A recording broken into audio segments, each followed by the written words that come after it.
What will it take for Lexi's parents to be the last parents that have to come before you and beg for solutions that are right in front of everyone? Everyone knows what to do.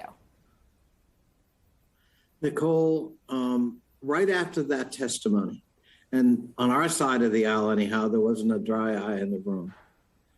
We were handing out boxes of Kleenex. And on the other side of the aisle was the repetition of pathological, totems. Let's arm our teachers. Guns don't kill, criminals do. Gun safety laws aren't the answer. They were completely impervious to that unbelievable testimony and that eloquent plea from Ms. Rubio, who lost her daughter. If that can't unharden hearts about guns in the Congress, I don't know what can. And I think frankly, the only answer is for the public to rise up in indignation and insist that their elected officials do the right thing to protect kids. Mrs. Rubio put it correctly. This is a choice between your love and pathology for guns or your love and devotion to your children. It is that simple at this point in America. It's a sign of perhaps how sick the democracy is that the expectations are so low that the bare minimum will be done. But there is a hope, I guess, still that something next to nothing can happen. Do you share that hope? I'm always hopeful.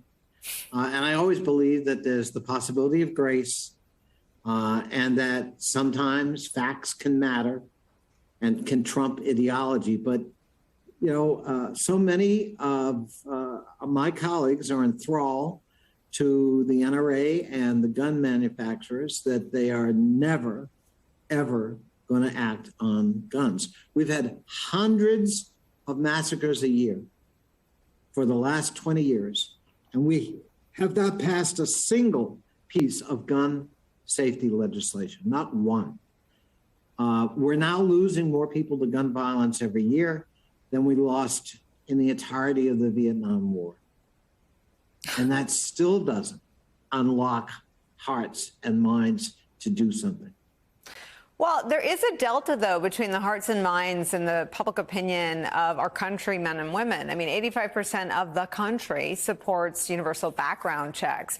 How do you, as the party that is for gun safety legislation, how do you run a focused and with all due respect, Republican-like disciplined campaign against politicians who are for leaving laws in place that would allow AR-15s to fall into the hands that would of people who eke out this kind of carnage against children?